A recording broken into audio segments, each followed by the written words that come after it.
So Xiaoyan had given me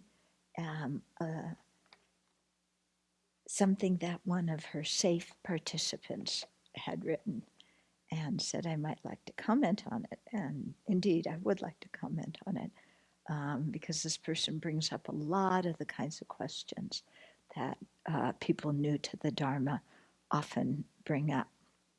Okay? So it seems like that I've never met the person, but she is a psychologist. Yeah. And she self-identifies as a Buddhist. Okay. So this is her reflection, and I think it's Safe Course 1. This week, I wondered if it is possible to take renunciation of attachment to extreme. For example, one knows that old age, sickness, and death are inevitable. The body is not stable or solid in essence or form, so one, in turn, is not very diligent about visiting the doctor or dentist regularly.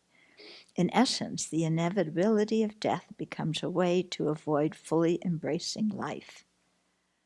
Okay, now, if somebody meditates on death and the transient nature of life and has the correct understanding of the meditation and why the Buddha taught it, they're not going to come to the conclusion that they shouldn't go to the doctor or dentist and should just let themselves get sick because they're not attached to this life.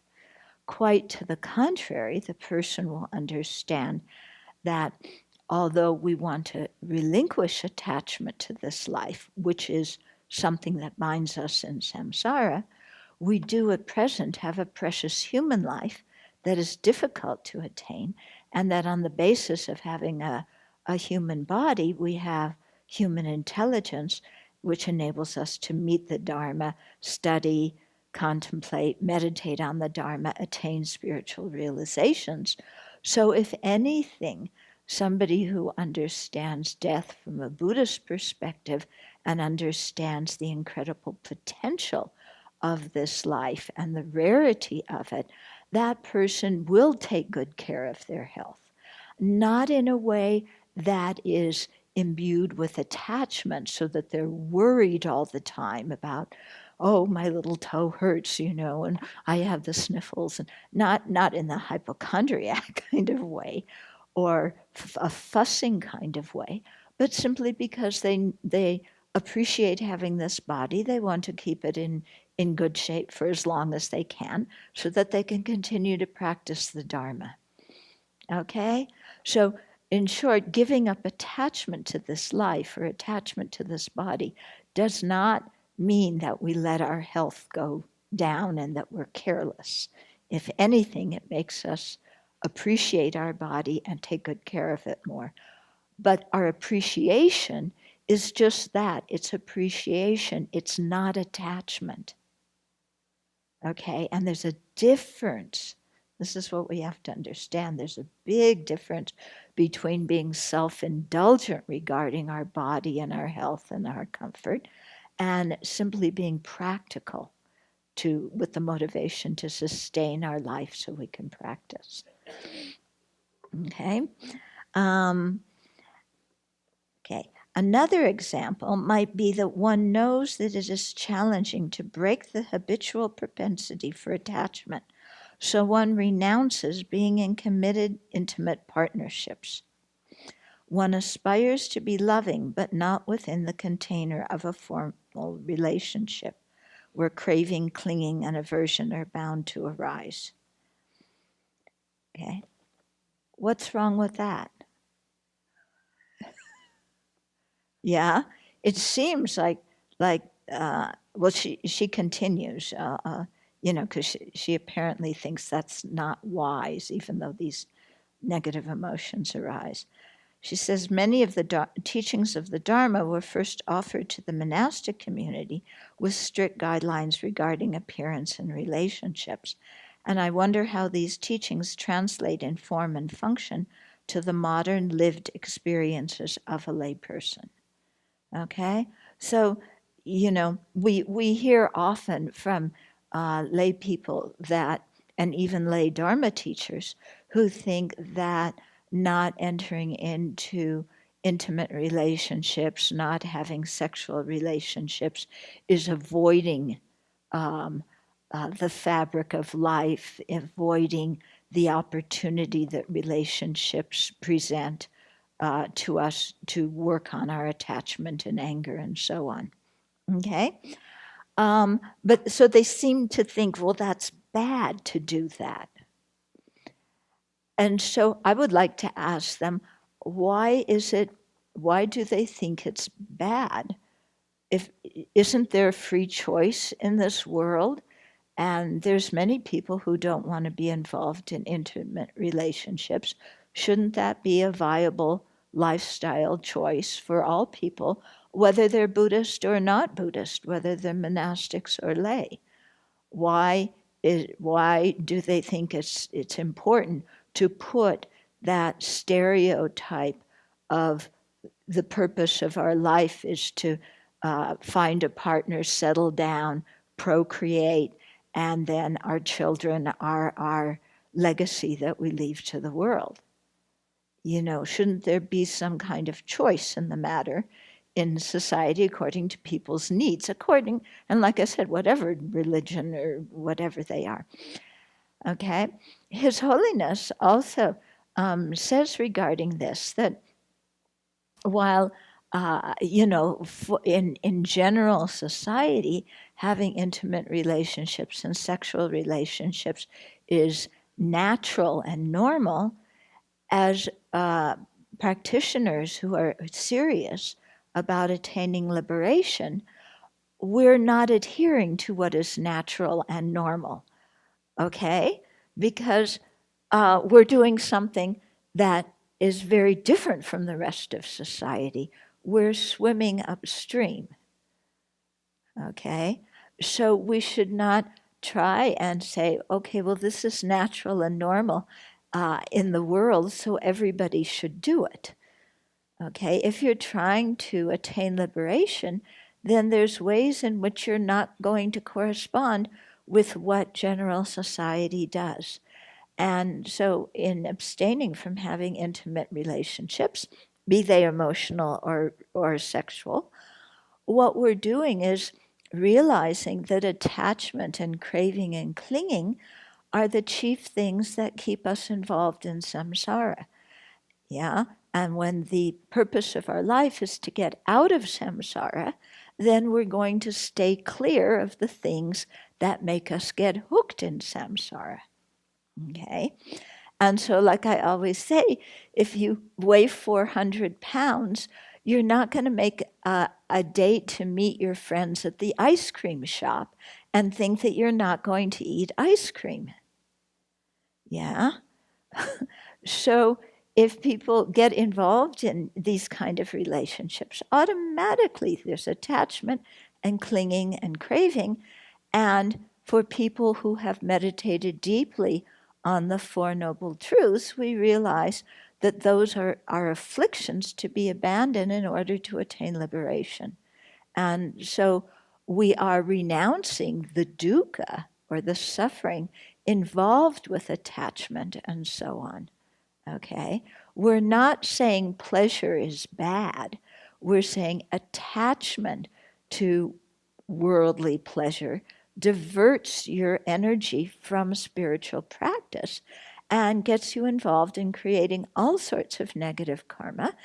And if we look closely in our lives, I don't know about you, but I already have created a substantial amount of negative karma in this life.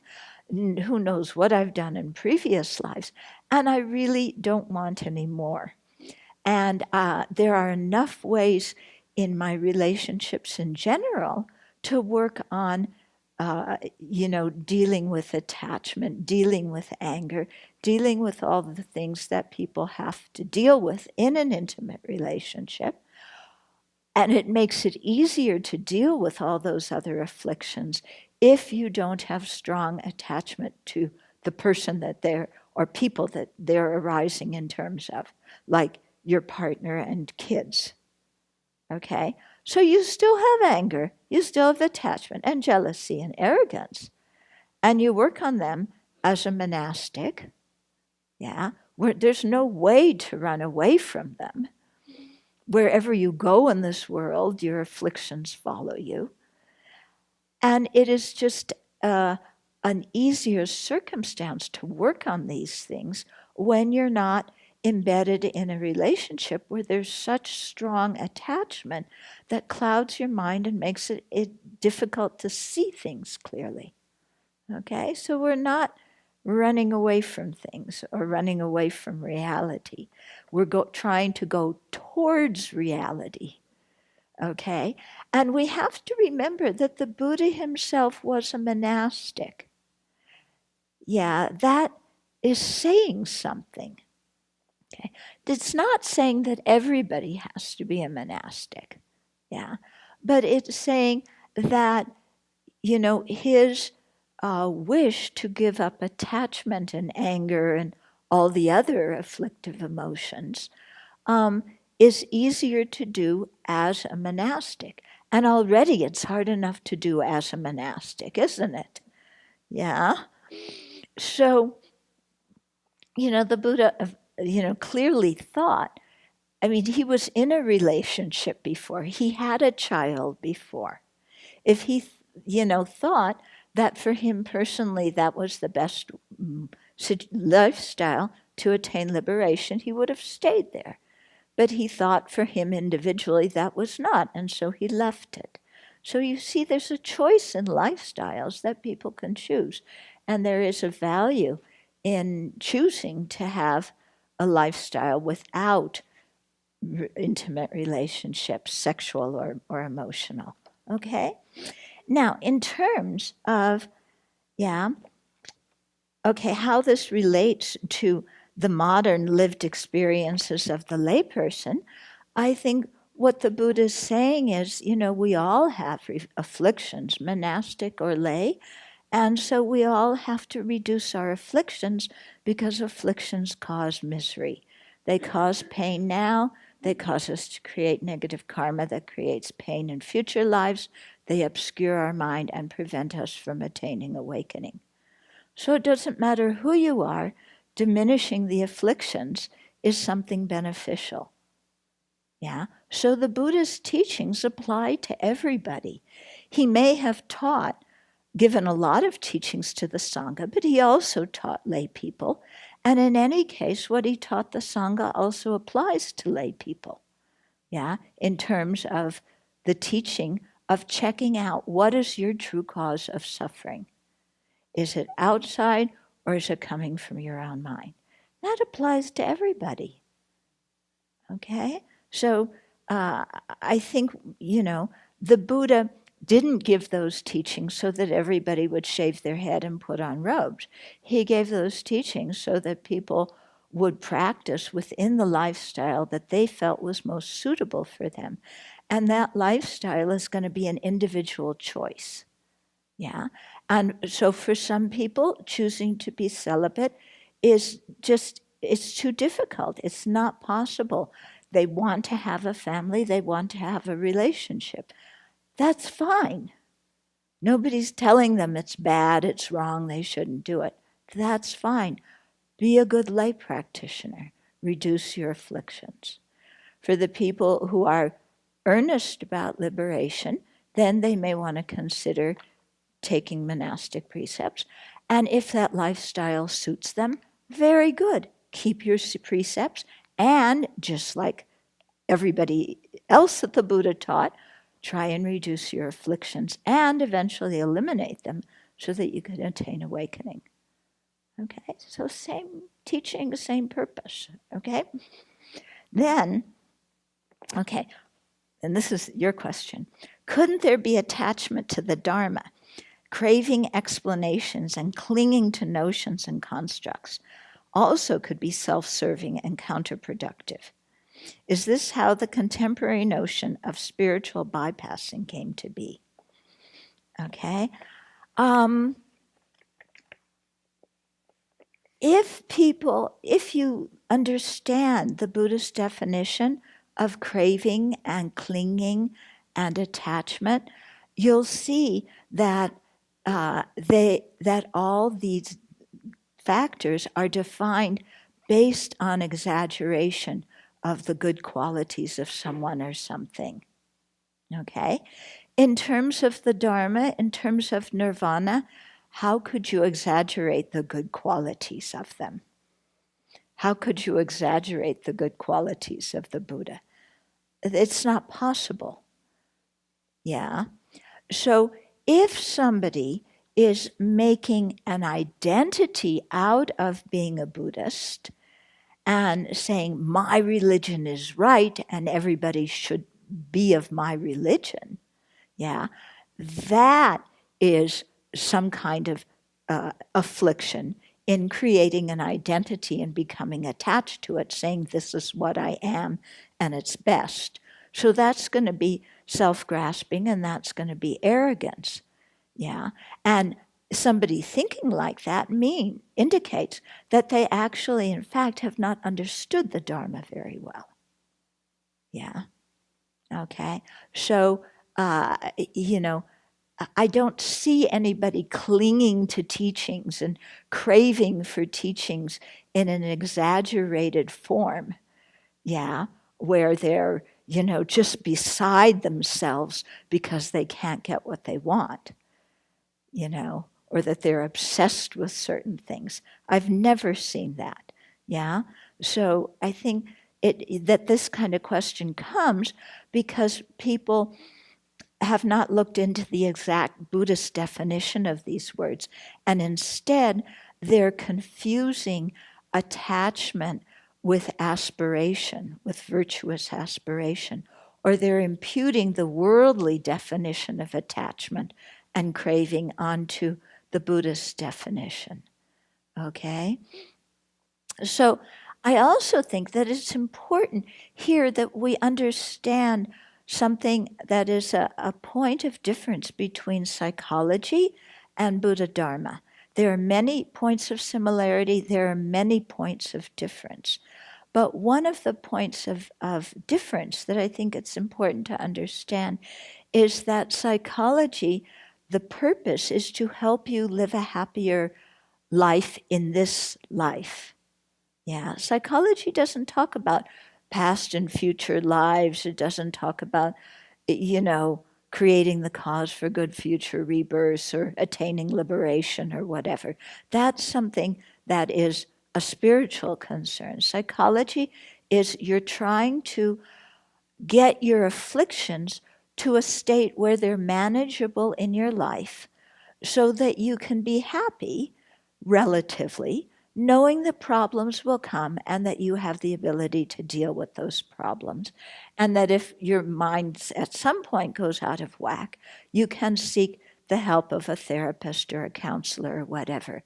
But your therapist or counselor their role is not trying to get you to liberation and nirvana and full awakening. Okay?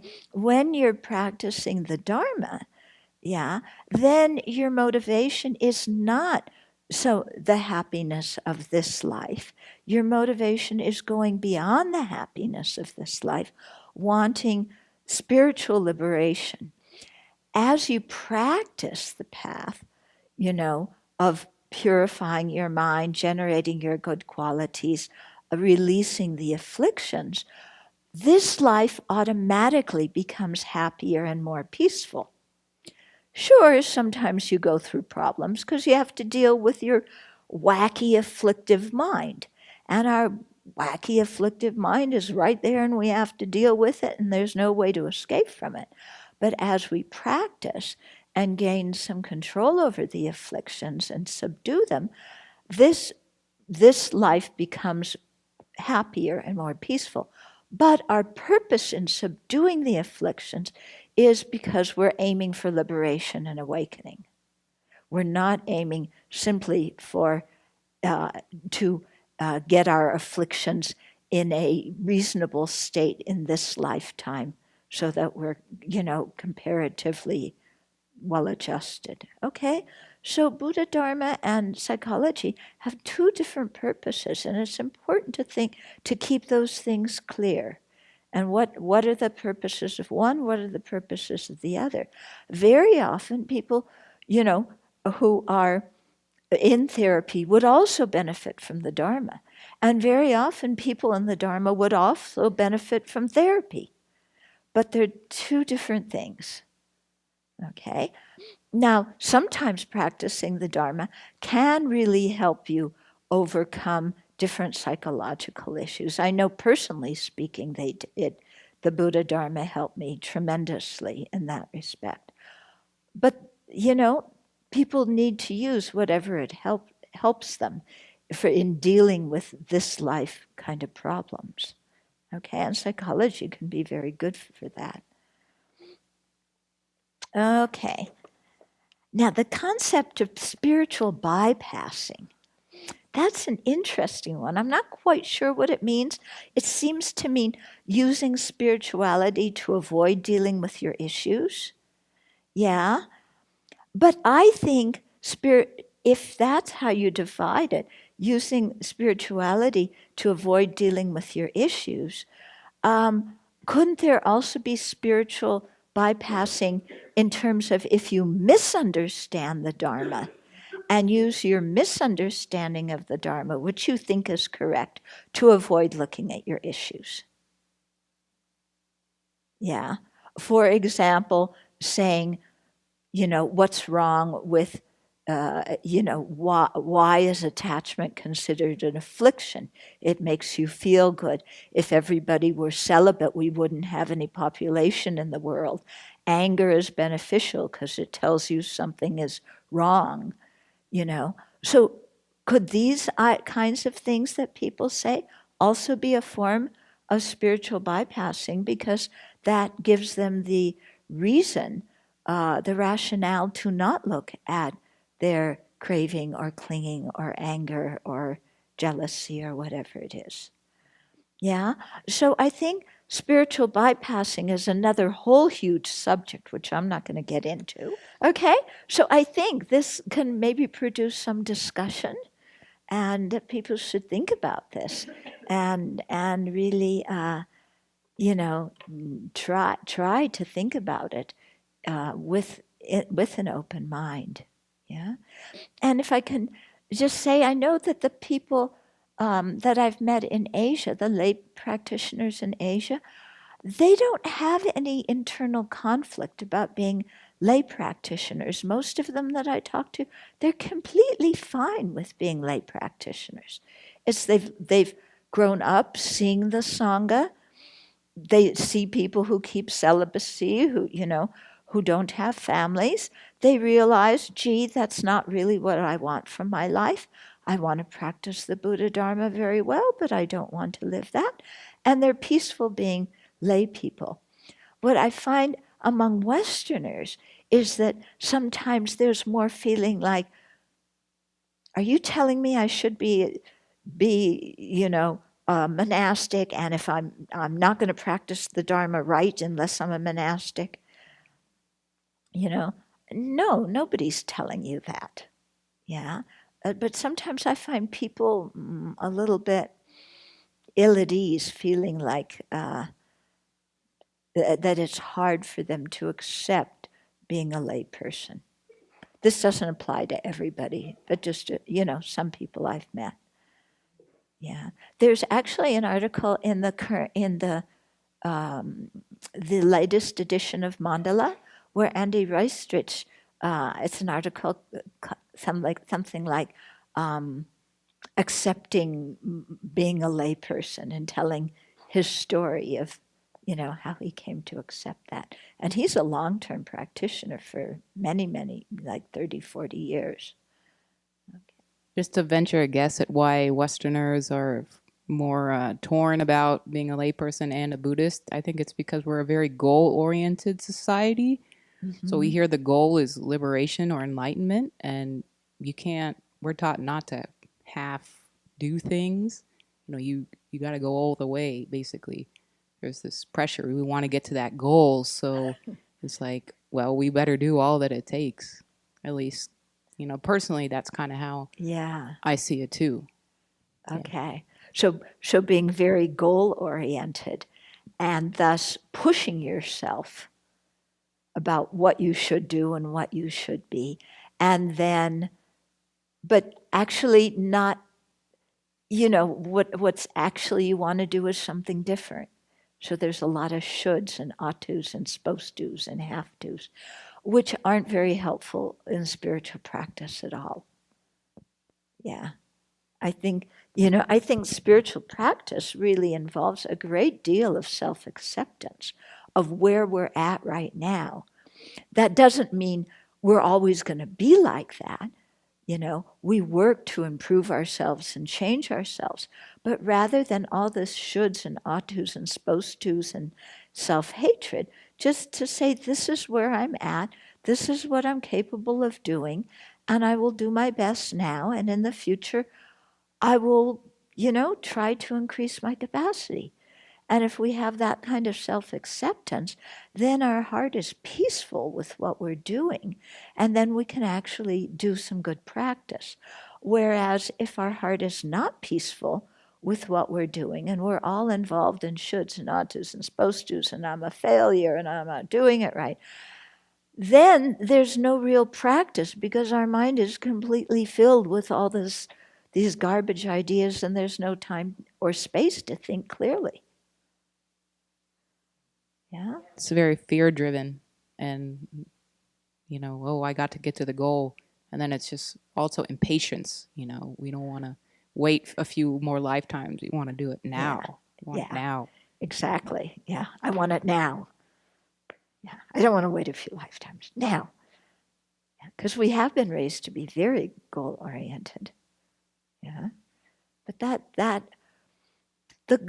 to be goal oriented is one thing. To push ourselves and overlook the process is another thing. I think, yes, we all every day say, I want to become a Buddha for the benefit of sentient beings. We are goal-oriented. Okay. But that doesn't mean that we're overlooking the process and we're trying to rush through the process and push ourselves through the process so that we can attain the goal and then say, did that, take it off my to-do list. Yeah. No, the whole way that we're approaching the goal of awakening is really valuing the process and accepting where we're at and really going deeply in understanding our mind. It's not about checking things off our list. So it's not about checking things off our list, and it's not about winning a race. It's not like, okay, enlightenment's the goal. Yeah, I have all these other competitors sitting around me, and I want to, okay, I want to get to enlightenment before they do. But even on the path, because we're running a race, I want to be ahead of them. Because we're all, like the guys who are running the long distance running. I want to lead the pack. I want to be the best Dharma student, who's further along on the path so that I could look behind and say, no, you don't want to be that rude. But so you can feel like, okay, I'm the best. I'm better than those guys. Yeah? That's not the attitude for practicing Buddha Dharma. That's going to make a mess in your practice. And again, what is it? It's based on competition, jealousy, and arrogance. Yeah, which are all going to create obstacles for us.